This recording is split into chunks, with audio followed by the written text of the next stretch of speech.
Hello किसान भाइयों, आप सभी का स्वागत है मेरा इस पेज पर जिसका नाम है कृषि ज्ञान और योजना।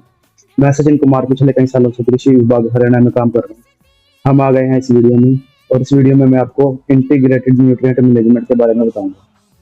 अभी जैसे खरीफ का सीजन चल रहा है और किसानों ने अपनी जो फसल है वो बोनी शुरू कर दी है। हरियाणा में धान की फसल है, उत्तर भारत में धान की फसल लग रही है। इसके अंदर हमें न्यूट्रिएंट मैनेजमेंट कैसे करना चाहिए, जो पोषक तत्व डालने हैं खेतों में, उसके बारे में हम आज बात करेंगे।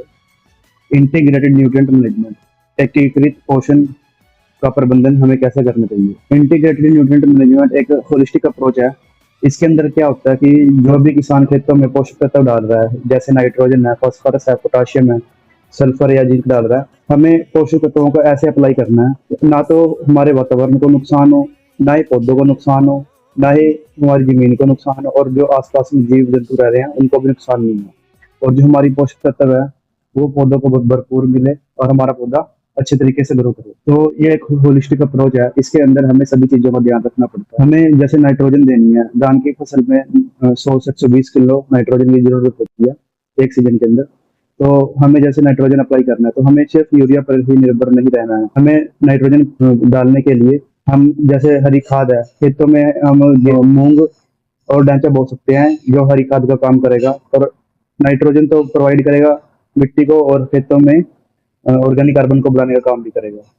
फिर हम जैसे यूरिया अप्लाई करते हैं नाइट्रोजन को डालने के लिए, हम खेतों में हरे गोबर की खाद, वर्मी कंपोस्ट, या जो प्राकृतिक खेती के अंदर हम जीवामृत और गन जीवामृत भी डाल सकते हैं। इससे भी हमारे जो न्यूट्रिएंट है वो अच्छे तरीके से हमारे पौधों को मिलेंगे।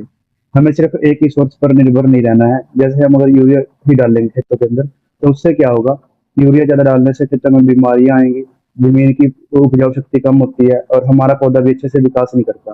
तो इसलिए हमें न्यूट्रिएंट डालने के लिए एक सोर्स पर निर्भर नहीं रहना है। हमें ऐसे मैनेज करना है कि अलग अलग सोर्सों से हमारे न्यूट्रिएंट जैसे नाइट्रोजन है, फास्फोरस है, पोटाशियम है, उसकी पूर्ति हो सके। तो यही है इंटीग्रेटेड न्यूट्रिएंट मैनेजमेंट। हम अलग अलग सोर्सों से खाद, या प्राकृतिक खाद है या देसी खाद है, वो डालेंगे और हमारे न्यूट्रिएंट की पूर्ति भी होगी, और हमारी मिट्टी भी उपजाऊ बनेगी और हमारा वातावरण भी शुद्ध रहेगा। तो इसी तरीके से अगर हम काम करेंगे तो हम अपना पैसा भी बचा सकते हैं, समय की भी बचत होगी, और हमारे वातावरण में भी पोल्यूशन कम फैलेगा। यही जो इंटीग्रेटेड न्यूट्रिएंट मैनेजमेंट का प्रिंसिपल है वो यही काम करता है कि हमें अपने आसपास के वातावरण को भी बचाना है और हमारी फसलों और जीव जंतुओं को भी बचाना है। इस वीडियो में इतना ही। अगर यह आपको जानकारी अच्छी लगी तो इस वीडियो को लाइक कीजिए, शेयर कीजिए और मेरे इस पेज को फॉलो कीजिए। धन्यवाद।